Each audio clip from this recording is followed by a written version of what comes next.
Hello friends, এগিয়ে চলো 2.0-তে সকলকেই স্বাগত। আর আজ আমরা নিয়ে চলে এসেছি টার্গেট আরআরবি গ্রুপ ডির পার্ট 9 নিয়ে। তো এই পার্টের মাধ্যমে আমরা আলোচনা করব ম্যাথামেটিক্সের ইম্পর্টেন্ট কিছু কোশ্চেন নিয়ে। তো বন্ধুরা, আর কোনো টাইম ওয়েস্ট করবো না, চলুন শুরু করা যাক। শুরু করার পূর্বে সকলের কাছে ছোট্ট একটাই রিকোয়েস্ট, যারা আমাদের চ্যানেলে নতুন এসেছেন চ্যানেলটিকে সাবস্ক্রাইব করে পাশে থাকা বেল আইকনটি প্রেস করে রাখুন পরবর্তী ভিডিওর আপডেট সঠিক সময়ে পাওয়ার জন্য। তো চলুন দেখা যাক প্রথম কোশ্চেন কি বলছে।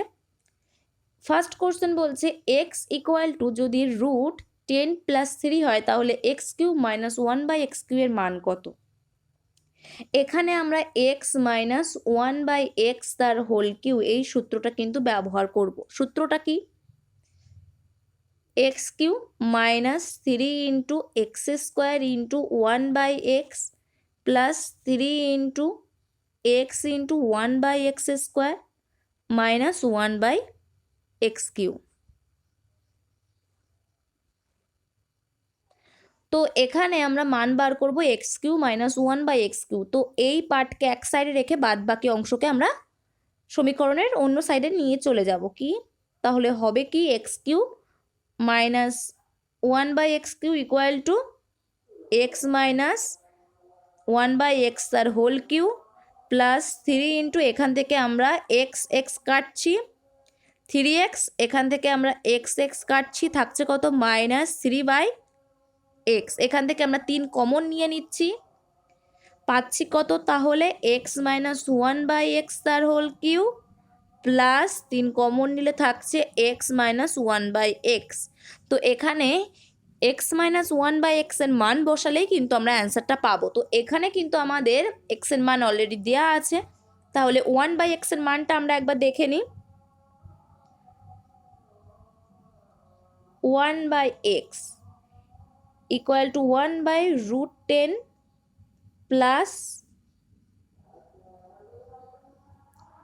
√10 প্লাস 3। এর উপর নিচে আমরা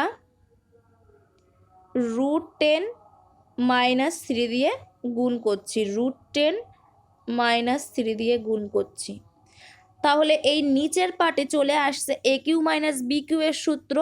উপরে থাকছে কত? √10 মাইনাস 3 বাই √10 তার স্কোয়ার মাইনাস 3 তার স্কোয়ার।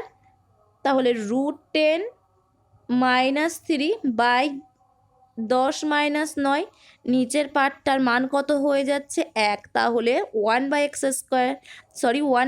এর মান কত বেরোচ্ছে? √10 মাইনাস 3। তো আমাদের জায়গা যেহেতু শর্ট, সেই কারণে আমাদের এটাকে ক্লিয়ার করতে হবে। আপনারা খাতায় লিখে রাখবেন 1/x এর মান কতবার হলো? √10 মাইনাস 3। আর যে সমীকরণটা আমরা পেলাম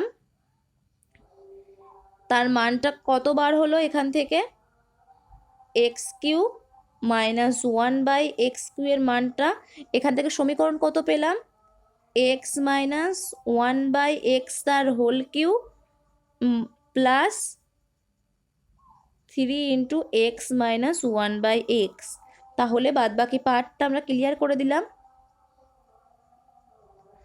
তো এখন আমরা মানটা পুট করলেই কিন্তু অ্যান্সার পেয়ে যাব। কত? তাহলে আমরা এক সাইডে করে নিই। X minus 1/x equal to কতবার হচ্ছে? এক্স এর মান কত? √10 প্লাস 3 মাইনাস √10 মাইনাসে মাইনাসে প্লাস 3। √10 কাটছে, থাকছে কত? 6। তাহলে এখানে আমরা মানটা পুট করে দিই, 6 তার হোল কিউ প্লাস 3 ইন্টু 6। এটাকে ক্যালকুলেশন করলে কিন্তু আসবে 234। তো এখানে কিন্তু সঠিক অ্যান্সার হয়ে যাবে আমাদের 3 নম্বর অপশান, 234। পরবর্তী কোশ্চেন দেখে নেব কি বলছে। কে এর কোন মানের জন্য 3x minus 2x equal to 1, ky minus 6x equal to 3 এই রৈখিক সমীকরণের পদ্ধতির কোনো সমাধান নেই। তো রৈখিক সমীকরণের পদ্ধতির কোনো সমাধান নেই, তার সত্য কি? a1/a2 equal to b1 by B2 not equal to C1 by C2, এটা যদি হয় তাহলে কোনো সমাধান থাকে না। আর যদি বলে একটি মাত্র সমাধান আছে অর্থাৎ ইউনিক সমাধান আছে, সেক্ষেত্রে কিন্তু আমাদের শর্ত হয়ে যাবে A1 by A2 not equal to B1 by B2 equal to C1 by C2। আর যদি বলে অসীম সংখ্যক সমাধান আছে, সেক্ষেত্রে কিন্তু আমাদের শর্ত হয়ে যাবে A1 by A2 equal to B1 by B2 equal to C1 by C2। তো এখানে আমাদের 1 নম্বর শর্ত কিন্তু কাজে লাগবে, এই শর্তটা কাজে লাগবে, কারণ এটা কোনো সমাধান না পাওয়ার শর্ত, দ্বিতীয়টা একটি মাত্র সমাধান পাওয়ার শর্ত, তৃতীয়টা অসীম সংখ্যক সমাধান পাওয়ার শর্ত। তো তাহলে আমরা এখন দেখে নেব A1 A2 B1 B2 C1 C2-র মান কত। সমীকরণ দুটোকে আমরা আগে সাজিয়ে লিখে নিই। 3x minus 2y equal to 1 minus 6x plus ky equal to কত 3। এখানে A1 হচ্ছে ফার্স্ট সমীকরণের এক্সের সহগ, A2 হচ্ছে সেকেন্ড সমীকরণের এক্সের সহগ, B1 হচ্ছে ফার্স্ট সমীকরণের y এর সহগ, B2 হচ্ছে সেকেন্ড সমীকরণের y এর সহগ। তো আর C1 হচ্ছে ফার্স্ট সমীকরণের ধ্রুবক পদ, C2 হচ্ছে সেকেন্ড সমীকরণের ধ্রুবক পদ। তো এখানে আমাদের কাজে লাগবে ফার্স্ট শর্তটা। তো এখান থেকে কিন্তু আমরা নেব, যেহেতু not equal to C1 by C2, তাহলে A1 বাই A2-র সাথে C1 বাই C2 কিন্তু আমরা ইকুয়াল করতে পারবো না, B1 বাই B2-র সাথে C1 বাই C2 কিন্তু ইকুয়াল করতে পারবো না। তাহলে আমরা কার সাথে ইকুয়াল করতে পারবো? A1 বাই A2-র সাথে B1 বাই B2। A1 এর মান কত? 3। A1 এর মান কত? 3। A2-র মান কত? -6 ইকুয়াল টু B1 এর মান কত? -2 আর B2-র মান কত? K। তাহলে এখান থেকে ক্যালকুলেশন করলে আমরা K এর মান কত পাই? এই মাইনাস আর এই মাইনাস কিন্তু হয়ে যাবে প্লাস, আর 2 আর 2 গুণ করলে কত হয়? 4। তাহলে এখানে কিন্তু আমাদের সঠিক অ্যান্সার হয়ে যাচ্ছে 3 নম্বর অপশান, K ইকুয়াল টু 4। পরবর্তী কোশ্চেন আমরা দেখে নেব কি বলছে। একটি পরীক্ষায় 67% পরীক্ষার্থী মনোবিজ্ঞানে, 39% নৃবিজ্ঞানে এবং 17% উভয় ক্ষেত্রেই ফেল করে। উভয় বিষয়ে পাশ করা পরীক্ষার্থীদের শতাংশ কত? তো আমরা ধরে নিচ্ছি এটা পুরো 100% পরীক্ষার্থী আছে। তো যার মধ্যে 67% পরীক্ষার্থী মনোবিজ্ঞানে আর 39% পরীক্ষার্থী নৃবিজ্ঞানে ফেল করছে, আর 17% উভয়। তো মানে এই পাঠটুকুর মান কিন্তু হয়ে যাচ্ছে 17। আর এই পুরো পাঠটার মান কত ছিল? সরি, একটু এটা 67, এটা 39, আর এই পাঠটার মান 17। তাহলে এই পুরো পাঠটার মান কত ছিল? 67, যার মধ্যে এইটুকুর মান বেরিয়ে গেল 17। তাহলে এই বাকি যে পার্ট, এই পার্টটুকুর মান কত? 67 মাইনাস 17 কত থাকছে? 50। এই পুরো পার্টটার মান ছিল 39, যার মধ্যে এই পার্টটুকুর মান বেরিয়ে গেল 17। তাহলে এই যে বাকি পার্ট, এই পার্টটুকুর মান তাহলে কত? 39 মাইনাস 17 কত হচ্ছে? 22। তাহলে এই যে পুরো পার্ট 100%-এর মধ্যে এই পুরো পার্টটার মান কত হচ্ছে? তাহলে 50 যোগ 17 যোগ 22 কত? 89। উভয় বিষয়ে পাশ করা প্রার্থীদের শতাংশ, অর্থাৎ এই পার্টটুকুর মান আমাদের নির্ণয় করতে হবে। তাহলে 100 থেকে যদি আমরা 89 বাদ দিই, আমাদের সঠিক অ্যান্সার পেয়ে যাব। 100 থেকে 89 বাদ দিলে আমাদের কত আসে? 11। তাহলে কিন্তু এখানে সঠিক অ্যান্সার হয়ে যাবে 3 নম্বর অপশান, 11%। সিম্পলভাবেই বার করলাম। তো পরবর্তী কোশ্চেন দেখে নেব কি বলছে। একটি নির্দিষ্ট গ্রামে 6 জন মহিলা দিনে 8 ঘন্টা কাজ করতে পারেন। 10 দিনে একটি কাজ শেষ করতে পারেন 6 জন মহিলা। তো 10 জন মহিলা 6 ঘন্টা কাজ করে, তবে তাদের কাজটি শেষ করতে কত দিন লাগবে? তো আমরা টাইম অ্যান্ড ওয়ার্কের যে সমীকরণ আছে, সমীকরণটা কি? M1 D1 T1 by W1 equal to M2 D2 T2 by W2। এই সমীকরণটা কাজে লাগাবো। কাজ কিন্তু সেম বলেছে, অর্থাৎ W1 ইকুয়াল টু W2, তার মানে এই পার্টটা আমরা লিখবো না, অলরেডি কেটে যাবে। M1 এর মান কত? 6 জন মহিলা 6। T1 এর মান কত? 8 ঘন্টা সময় ধরে কাজ করছে 8। আর D1 এর মান কত? 10 দিনে কাজ করছে 10 ইকুয়াল টু 10 জন মহিলা, মানে M2 ইকুয়াল টু 10। D2-র মানটা আমাদের বার করতে হবে, ইন্টু D2 কত দিনে কাজটি শেষ করছে। T2-র মান বলে দেওয়া আছে, কত ঘন্টা কাজ করছে? 6 ঘন্টা। ক্যালকুলেশন করলে আমরা অ্যান্সার পেয়ে যাব। তো এখান থেকে D2-র মান কতবার হচ্ছে? 8 দিন। তো সঠিক অ্যান্সার 4 নম্বর অপশান। পরবর্তী কোশ্চেন দেখে নেব। কি বলছে? যদি একজন দোকানদার কম ওজন ব্যবহার করে ফল কেনা বেচায় 12% পর্যন্ত প্রতারণা করে, তাহলে তার মোট লাভের শতাংশ কত? এখানে কিন্তু যখন সে কিনছে তখন 12% প্রতারণা করছে, যখন বিক্রি করছে 12% প্রতারণা করছে, অর্থাৎ দুটো ক্ষেত্রে কিন্তু তার লাভ হচ্ছে। অর্থাৎ সাকসেসিভ প্রফিট, দুটি সাকসেসিভ প্রফিটের সূত্র কি? সামগ্রিক লাভের শতাংশের সূত্র, যদি দুটো সাকসেসিভ প্রফিট পাওয়া যায়, A plus A into A by 100। যদি এখানে একটি লাভ আর একটি লস হতো, সেক্ষেত্রে কিন্তু আমরা A ইকুয়াল টু +12 ধরতাম আর B ইকুয়াল টু -12 ধরতাম। সেক্ষেত্রে আমাদের A plus B plus A into B by 100 এই সূত্রটাই ক্যালকুলেশন করতাম। কিন্তু এখানে যেহেতু আমাদের বলে দিয়েছে কত, দুটি ক্ষেত্রেই সে প্রতারণা করে লাভ করছে, তাই A ইকুয়াল টু +12 হবে এখানে। তাহলে মান বসিয়ে আমরা ক্যালকুলেশন করে নিই। 12 যোগ 12 প্লাস 12 ইন্টু 12 বাই 100। তো এটার ক্যালকুলেশন করলে 24 প্লাস 1.44। আমি ক্যালকুলেশন আগে থেকেই করে রেখেছিলাম, ওই জন্য তাড়াতাড়ি বসিয়ে দিতে পারছি সরাসরি। তো এটা কিন্তু ক্যালকুলেশন হয়ে যাবে 25.44%। সঠিক অ্যান্সার কিন্তু বি, 25.44%, 1 নম্বর অপশান। পরবর্তী কোশ্চেন দেখে নেব।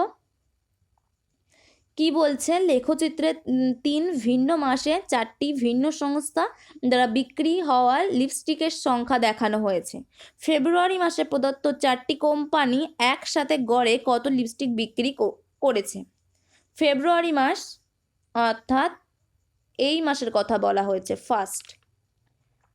ফার্স্টে আছে 300 ফার্স্ট কোম্পানি, সেকেন্ড কোম্পানি 450, 400 আর 500 মাঝে, থার্ড কোম্পানি 250, এবং শেষের যে কোম্পানিটা আছে সেটা কিন্তু করছে 400। তো এটা যদি যোগ করি আমরা কত পাবো? 1400। 4 দিয়ে ভাগ করব এটাকে, 12 দিয়ে দিলাম, 3 দিয়ে 2 20, 5 দিয়ে 20, 0 এখানে বসে যাবে। তাহলে কিন্তু এখানে অ্যান্সার হয়ে যাচ্ছে 2 নম্বর অপশান 350। যদি 1400-কে 4 দিয়ে ভাগ করি কত অ্যান্সার আসছে? 350, 2 নম্বর অপশান। পরবর্তী কোশ্চেন দেখে নেব। কে এর মান নির্ণয় করতে বলেছে এখানে আমাদের। তো আমরা পরপর লিখে ফেলি। 3.1.3 আছে দশমিক তুললে বাই 10, ইন্টু 2.1 আছে দশমিক তুললে বাই 10, প্লাস 6.5 আছে বাই 0.5 আছে, তো এর দশমিক তুললে 10, এটা দশমিক তুললে উপরে 10 মাইনাস কে ইন্টু 11.5 দশমিক তুললে বাই 10 ইকুয়াল টু মাইনাস 1.52 দশমিক তুললে 100। তো এখান থেকে আমরা যখন ক্যালকুলেশন করব প্রত্যেককে 100 দিয়ে গুণ করে দেব। তো এই পার্টকে যদি 100 দিয়ে গুণ করি, নিচে 100 আছে, কেটে যাবে, তার মানে 13 আর 21 গুণ করলে কত হচ্ছে 273, প্লাস এখানে 10 10 কাটছে, তার মানে এই পার্টের সাথে যদি আমরা 100 গুণ করি তাহলে অলরেডি 100 গুণ হয়ে যাবে পার্টের সাথে, তাহলে 5 দিয়ে যদি আমরা ক্যালকুলেশন করি 13, তাহলে এখানে কিন্তু হচ্ছে 1300। গুণটা আমরা মুখে মুখেই করছি। এই পার্টের সাথে আমরা 100 গুণ করব, সরি লিখেই দিই তাহলে বুঝতে সুবিধা হবে। প্রত্যেকটা পার্টের সাথে আমরা 100 গুণ করব, এর সাথে উপরেই গুণ করে দিলাম। এটা একটু ক্লিয়ার করে সাইডে লিখি। ইকুয়াল টু কত দেওয়া আছে, -1.52 পয়েন্ট তুললে 100, পার্টের সাথে 100 গুণ করব, তাহলে এখান থেকে কেটে যাচ্ছে, তো এখানে 1300 হচ্ছে মাইনাস 0 একটা 0 কাটছে, তার মানে 1150 কে ইকুয়াল টু 100 100 কাটছে মাইনাস 152। তাহলে এখান থেকে আমরা ক্যালকুলেশন করি 1150কে সমীকরণের ডান সাইডে নিয়ে গেলাম, আর 152কে সমীকরণের বা সাইডে আনলে কত হয়ে যাবে, প্লাস হয়ে যাবে, তবে 273 প্লাস 1300 প্লাস 152, এটাকে যদি আমরা করি কত পাবো, 1725। ক্যালকুলেশন করলে এখান থেকে কে এর মান আসবে, 5 দিয়ে দেব ফার্স্টে 230, এখানে 5 দিয়ে দিলে 345, আবার 5 দিয়ে দেব 46, এটাকে আবার 5 দিয়ে দেব 69, তাহলে কে ইকুয়াল টু হচ্ছে 69/46। এটাকে যদি আমরা ক্যালকুলেশন করি পাবো 1.5। তো আমার আগে থেকে করা ছিল, মানটা বসিয়ে দিলাম, আপনারা একবার চেক করে দেখবেন। তো এখানে কিন্তু সঠিক অ্যান্সার হয়ে যাচ্ছে 3 নম্বর অপশান 1.5। পরবর্তী কোশ্চেন দেখে নেব কি বলছে। যেহেতু আমার জায়গা কম সেই কারণে কিন্তু দেখতে খুবই বাজে হচ্ছে লেখাগুলো, তো যাই হোক এখানে সঠিক অ্যান্সার হয়ে যাবে 3 নম্বর অপশান। পরবর্তী কোশ্চেন দেখে নেব। এই একটি কাজ 12 দিনে করতে পারে, তবে বি একা 8 দিনে করতে পারে। একসঙ্গে কাজ করলে 5 গুণ কাজ কত দিনে শেষ করতে পারবে, কত দিনে শেষ হবে। তো এ ইকুয়াল টু কত দেওয়া আছে 12 দিন, বি কত দিনে করছে 8 দিনে, তো এদের লসাগু কত হবে 24, 12 দুগুণ 24, 3 আটা 24। তাহলে একসঙ্গে যদি কাজটা শেষ করে কত দিন সময় লাগবে, 24/5 বলেছে 5 গুণ কাজ, অর্থাৎ এর সাথে 5 গুণ করব, তাহলে আমরা অ্যান্সার পেয়ে যাব। 5 5 কাটছে, তাহলে অ্যান্সার কত হচ্ছে 24। এখানে সঠিক অ্যান্সার হয়ে যাচ্ছে 3 নম্বর অপশান। 5 গুণ কাজ শেষ করতে 24 দিন সময় লাগবে। পরবর্তী কোশ্চেন। একটি ট্রেনের গতিবেগ 30 মিটার পার সেকেন্ড, কিমি পার ঘন্টা ট্রেনের গতিবেগ কত হবে, 30 ইন্টু 18/5।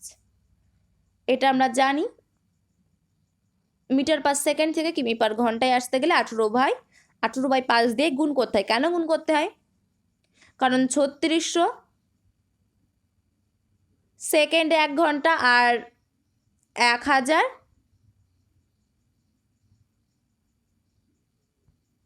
আর মিটার থেকে কিমিতে যেতে গেলে 1/1000 দিয়ে গুণ করব। তাহলে এখানে কিন্তু আমাদের 18/5 দিয়ে গুণ করলে সরাসরি আমরা অ্যান্সার পেয়ে যাব। কত হচ্ছে 6, এটাকে ক্যালকুলেশন করলে 108। তো সঠিক অ্যান্সার 1 নম্বর অপশান 108 কিমি পার ঘন্টা। পরবর্তী কোশ্চেন দেখে নিই। কি বলছে, এ বি হলো ও কেন্দ্র বিশিষ্ট একটি বৃত্তের জ্যা।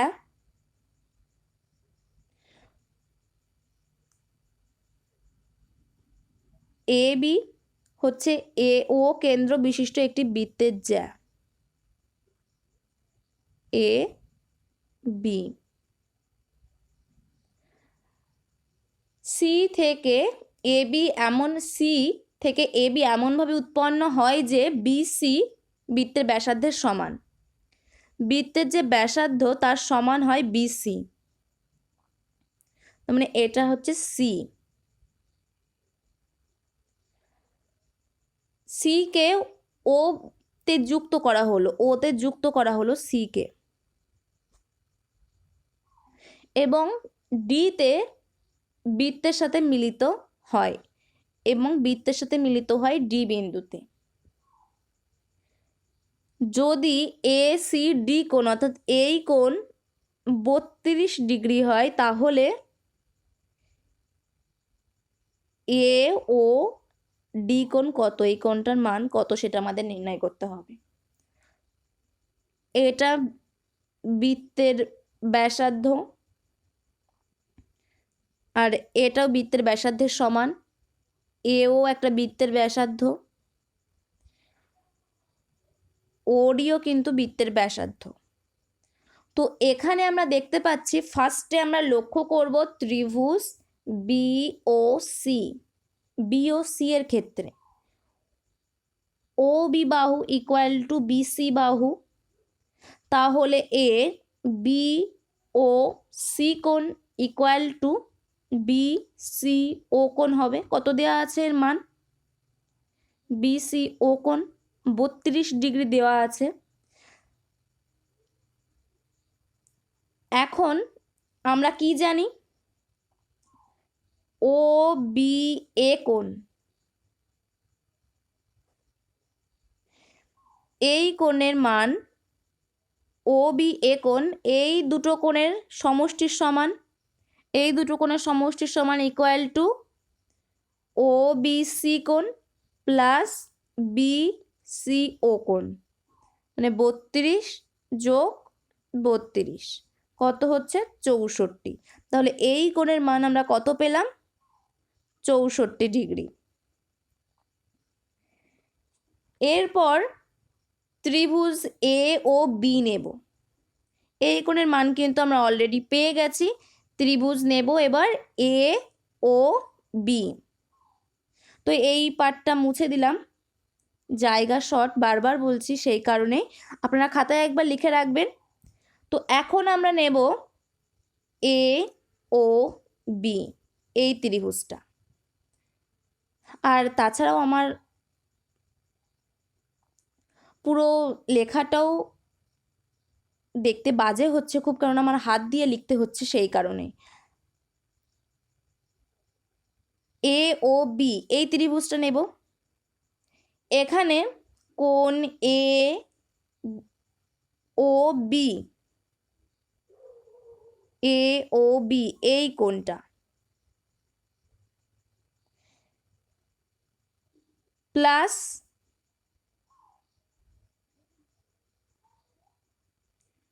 64 অর্থাৎ ও বি এ কোণ এটা।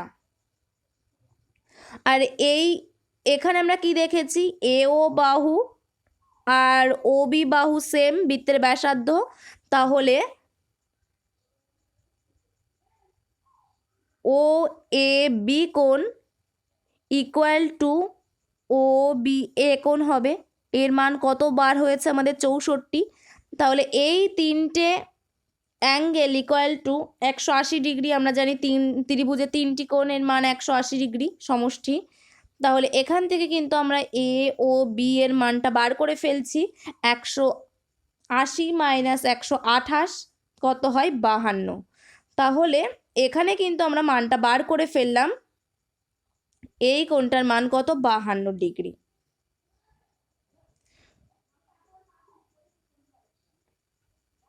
সরি, মানটা আমরা ওখানে লিখে নিলাম। এরপর কোণ এ ও ডি, এ ও ডি কোণ, যে কোণের মান আমাদের বার করতে বলেছে, প্লাস কোণ এ ও বি, এ ও বি কোণ, যে কোণের মানটা বেরিয়েছে 52 ডিগ্রি, এ ও বি কোণ অর্থাৎ এই কোণের মানটা, এই কোণের মানটা, প্লাস বি ও সি, বি ও সি এই কোণের মান, এই তিনটে কোণের মান ইকুয়াল টু 180 ডিগ্রি হয় বৃত্তস্থ তিনটে কোণের মান। তাহলে আমরা কিন্তু অলরেডি দুটো কোণের মান জানি, এটা 52 ডিগ্রি, এটা 64 ডিগ্রি, সরি এটা 32 ডিগ্রি এই কোণের মানটা, আর এই কোণের মান সেম। তাহলে এ ও ডি কোণের মান কত হবে? 180 মাইনাস 52 মাইনাস 32 ইকুয়াল টু কত হবে? 96 ডিগ্রি। তো এখানে কিন্তু সঠিক অ্যান্সার হয়ে যাচ্ছে 4 নম্বর অপশান, 96 ডিগ্রি। পরবর্তী কোশ্চেন দেখে নেব কি বলছে। সরি, এটাই আজকে আমাদের শেষ কোশ্চেন ছিল। তো বন্ধুরা, যদি ভিডিওটা ভালো লেগে থাকে চ্যানেলটিকে সাবস্ক্রাইব করে বসে থাকা বেল আইকনটি প্রেস করে রাখবেন এই ধরনের ভিডিও আরও পাওয়ার জন্য। আর কি করতে হবে? লাইক, শেয়ার এবং কমেন্ট। তো পরবর্তী ভিডিওতে আমাদের আবার দেখা হচ্ছে। Thank you, good by.